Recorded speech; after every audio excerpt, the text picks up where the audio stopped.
Part 1 में earl की death हो गई थी, जिसकी मौत के 5 दिन बाद उसका घोड़ा और राइफल किड के नाम हो जाते हैं और किड अपने नए घोड़े को लेकर कैप्टन व्हाइट की फिलिबस्टर्स आर्मी के साथ निकल पड़ता है। फिलिबस्टर्स वो लोग होते हैं जो फॉरेन कंट्रीज के खिलाफ अनऑथराइज्ड जंग में हिस्सा लेते हैं। ये सभी लोग कैस्ट्रोवाइल नाम के एक टाउन से होते हुए निकलते हैं, जहाँ पे कोयोट्स ने लोगों की गड़ी हुई लाशें खोदकर उनकी हड्डियां इधर उधर बिखेर रखी थी। इसी जगह पे कैप्टन व्हाइट कुछ सुअरों और एंटेलोप्स को करता है, जिनको पकाकर ये लोग डिनर में खा जाते हैं। इसी तरह से सफर करते हुए 6 दिन बीत जाते हैं, जहां आर्मी के मेंबर्स बीमार पड़ते हैं और बीमारी से उनकी मौत हो जाती है। एक एक करके आर्मी मेंबर्स कम होने लगते हैं। एक दोस्त दूसरे दोस्त की लाश को गाड़ने के लिए जो एंटेलोप इन्होंने खाए थे, उन्हीं की हड्डियों से गड्ढे खोद रहे हैं। इससे पहले कि ये लोग मैक्सिकन्स पे हमला करे, कुदरत ने इनके ऊपर हमला कर दिया है। भेड़िए इनका पीछा करने लगे हैं और ये आगे बढ़ते जा रहे हैं। बैक्सर से निकले हुए 10 दिन हो चुके हैं और अब इनकी इन्वेंट्री ऑलमोस्ट खत्म हो चुकी है। रेगिस्तान में आगे बढ़ते हुए और कोई बीमार तो नहीं पड़ता, लेकिन अब इनकी रफ्तार धीमी होने लगी थी, क्योंकि धूप की वजह से घोड़े जल्दी थक जा रहे थे। इसीलिए इन्होंने रात के समय सफर करना शुरू करा, जहां कभी कभार तूफान आने पर यह रेगिस्तान बिल्कुल किसी नरक जैसा नजर आने लगा। इनके पास पानी नहीं था और पानी की कमी से ये लोग सूख कर लकड़ी जैसे हो गए थे। इनमें से एक आदमी, जिसका नाम हेवर्ड था, आसमान की तरफ देखता है और भगवान से बारिश करने की प्रार्थना करता है। एंड गेस व्हाट, भगवान इसकी सुन भी लेते हैं। थोड़ी ही देर बाद जब ये लोग अपना सफर कर रहे होते हैं, तभी बारिश आने लगती है। शुरुआत में इनकी खुशियों का ठिकाना नहीं होता, लेकिन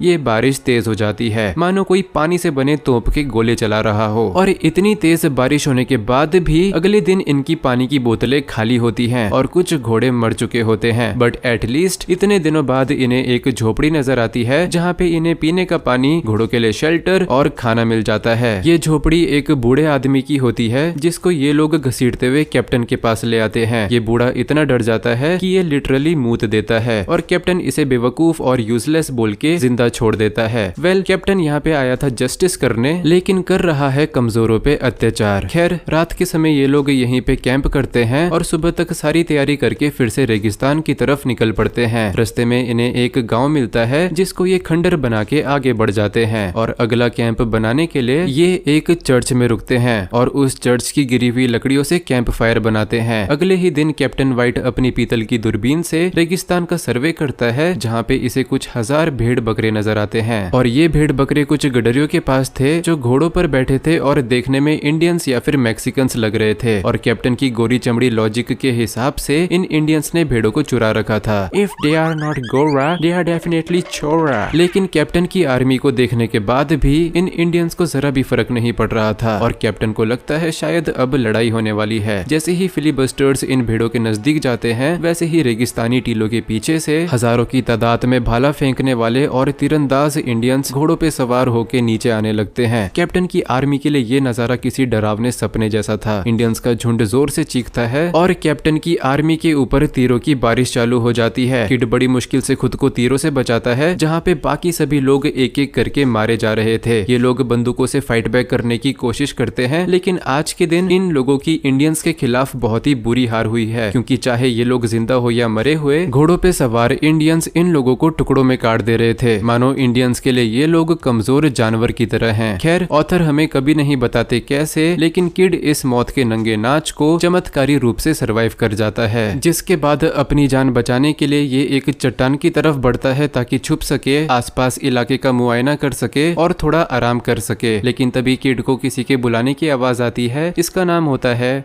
स्प्राउल, और जो 8 लोग इंडियंस के कहर से जिंदा बच गए थे, ये उनमें से एक था। कैप्टन व्हाइट भी बच जाता है, लेकिन ये सब इधर उधर बिखर चुके थे। किड और स्प्राउल चट्टानों के बीच एक गुफा में बैठकर एक दूसरे के घाव देखते हैं। किड ऑलमोस्ट ठीक होता है, लेकिन स्प्राउल के एक हाथ में गहरी चोट आई है। खैर, ये दोनों पूरी रात इसी गुफा में बिताते हैं और अगली सुबह सफर पे निकलते हैं। रास्ते में इन्हें कुछ झाड़ियां नजर आती है, जहाँ पे इंडियंस ने बहुत सारे म्यूल्स को जान से मार डाला था और लगभग 7-8 इंसानी बच्चों की लाशें ये नजारा देखकर किड और स्प्राउल दोनों मानसिक तौर से हिल चुके थे, लेकिन फिर भी ये आगे बढ़ते हैं और पानी की कमी की वजह से इन्हें मिराज दिखने लगते हैं। रेगिस्तान में दूर इन्हें एक झील नजर आती है और झील के नजदीक एक सफेद रंग का शहर। लेकिन स्प्राउल काफी थक चुका था और इसके हाथ का घाव अब सड़ने लगा था, तो इसीलिए ये दोनों पूरी रात रेगिस्तान में सोते हुए बिताते हैं। अगली सुबह स्प्राउल की हालत बदतर हो जाती है और उसका हाथ सूज के झांगो जितना मोटा हो जाता है और इन्हें पता चलता है कि जो झील और शहर इन्होंने कल देखा था वो बस एक मिराज था। लेकिन इन दोनों को कुछ लोग दूर से इनकी तरफ बढ़ते हुए नजर आते हैं। वेल, काफी देर इंतजार करने के बाद घोड़ों पे सवार मैक्सिकन्स इनके पास पहुंच जाते हैं और जिस घोड़े पे इन मैक्सिकन्स का लीडर बैठा था वो घोड़ा कैप्टन व्हाइट का था। लीडर इन दोनों से पूछता है, क्या तुम दोनों इंडियंस को ढूंढ रहे हो? जो सुन के बाकी मैक्सिकन्स अपने घोड़ों से उतरते हैं और एक दूसरे के गले मिलके रोने लगते हैं। शायद इंडियंस ने इनका भी काफी नुकसान कर दिया है। एनीवेज, किड इनके लीडर से पानी मांगता है और ये किड को पानी दे भी देता है, जिसका फायदा उठा के किड पानी की बोतल को लीडर इसके हाथों से पानी की बोतल को लात मार देता है और बोतल स्प्राउल के पास आ जाती है। स्प्राउल भी पानी पीने लगता है, लेकिन किड बोतल फिर से छीन लेता है और ये देखकर लीडर को गुस्सा आ जाता है और बोतल वापस ले लेता है, जिसके बाद इन दोनों को यहीं छोड़ दिया जाता है और मैक्सिकन्स अपने रास्ते निकल लेते हैं। एक और रात ये दोनों रेगिस्तान में सो के गुजारते हैं, जहाँ सोते हुए एक चमगादड़ स्प्राउल का खून पीने लगता है। किड चमगादड़ को भगा देता है और अगली सुबह फिर से सफर। दोपहर होते होते ये दोनों एक चौराहे पे पहुंचते हैं, जहाँ से ये वो रास्ता पकड़ते हैं जिस रास्ते पे सबसे ज्यादा गाड़ियों के निशान होते हैं। 2 मील पैदल चलने के बाद इन्हें एक रुकी हुई वेगन नजर आती है, जिसके अंदर एक फैमिली होती है। ये दोनों जबरदस्ती वेगन में घुसते हैं और उनका पानी पी के बिना फैमिली को बाहर उतारे वेगन को नजदीकी शहर ले जा लेते हैं। अगली सुबह जब किड की नींद खुलती है तो उसे स्प्राउल वेगन में मरा हुआ मिलता है। किड हल्का होने बाहर निकलता है, लेकिन तभी मैक्सिकन सोल्जर्स आके इसको गिरफ्तार कर लेते हैं और जेल की तरफ ले जाने लगते हैं। लेकिन रास्ते में इसको एक जानी पहचानी शक्ल नजर आती है, कैप्टन व्हाइट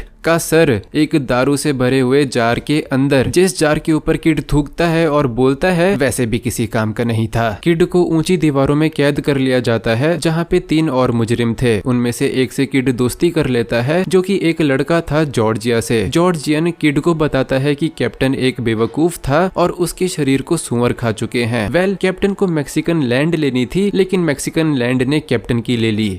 जान ले ली भाई। एनीवेज, ये मैक्सिकन्स इन मुजरिमों को चिवावा सिटी ले जाने वाले हैं। यहाँ पे गांव के बच्चे दीवार पे खड़े होके इन मुजरिमों के ऊपर मूत रहे हैं और पत्थरबाजी कर रहे हैं। किड को भी गुस्सा आता है और वो पत्थर वापस फेंकता है, जो कि सीधा एक बच्चे को लगता है और वो बच्चा दीवार से नीचे गिर जाता है। जॉर्जियन बोलता है, मत कर भाई, ये मैक्सिकन्स हमें जान से मार देंगे। लेकिन किड कहता है ऐसा कुछ नहीं होने वाला, और ये सही होता है। मैक्सिकन्स कुछ नहीं करते और थोड़ी देर बाद एक मैक्सिकन महिला इन प्रिजनर्स के लिए खाना लाती है और स्मगल करके मिठाइयाँ और मीट भी। 3 दिन बाद इन प्रिजनर्स को चिवावा सिटी की तरफ ले जाया जाता है, जहाँ दूसरी जेल के अंदर जाते ही किड को एक आदमी जमीन पे पड़ी बाल्टी के अंदर मूतते हुए नजर आता है और ये आदमी कोई और नहीं, टोड वाइन होता है। मीटअप हो गया भाई। चिवावा सिटी में ये प्रिजनर्स पूरा दिन मजदूरी करते हैं मैक्सिकन सोल्जर्स की निगरानी में, और टोड वाइन पर्सनली इनमें से एक ऑफिसर को मारना चाहता है और उसके सोने के दांतों को बेचना चाहता है। जेल में किड की दोस्ती एक और आदमी से होती है, ग्रैनी रैट चेम्बर्स, जो कि केंटकी से था और मैक्सिकन अमेरिकन वॉर, मेर बैटल जैसे इवेंट्स का हिस्सा रह चुका है। जब किड इसे बताता है कि फिलिबस्टर्स के साथ क्या हुआ, तो ये समझ जाता है कि दुश्मन पक्का कुमांच रहे होंगे। ग्रैनी रैट किड को एक किस्सा सुनाता है जब ये एक ऐसे आदमी से मिला था जिसको कोमांच ने लूट लिया था। ये आदमी अपने घुटनों पे चल के फ्रेडरिक्सबर्ग यानी टेक्सास के एक शहर आया था, लेकिन घुटनों पे क्यों? वेल, वो इसीलिए क्योंकि उन कोमांचिस ने इसके पैसे और सामान लूटने के बाद इसके दोनों पैरों का निचला हिस्सा काट के अलग कर दिया था। ग्रैनी रैट इसे एक और किस्सा बताता है। एक गुफा थी जहाँ पे लिपेन अपाचे ट्राइब के मुर्दों को दफनाया जाता था उनके सामान के साथ, लेकिन मैक्सिकन्स ने उनकी कब्रें खोदकर उनके हथियार और गहने सब चुरा लिए और अमेरिकन्स एक कदम और नीच, इन्होंने 100 साल पुराने अपाचे मुर्दों के स्कैल्प काट के निकाल लिए सिर्फ पैसों के लिए। Talk about immorality. खैर, एक दिन मजदूरी करते हुए किड को घोड़े पे सवार गोल्ड हंटर्स नजर आते हैं, जिनके साथ होता है गवर्नर और एक जाना पहचाना चेहरा, जज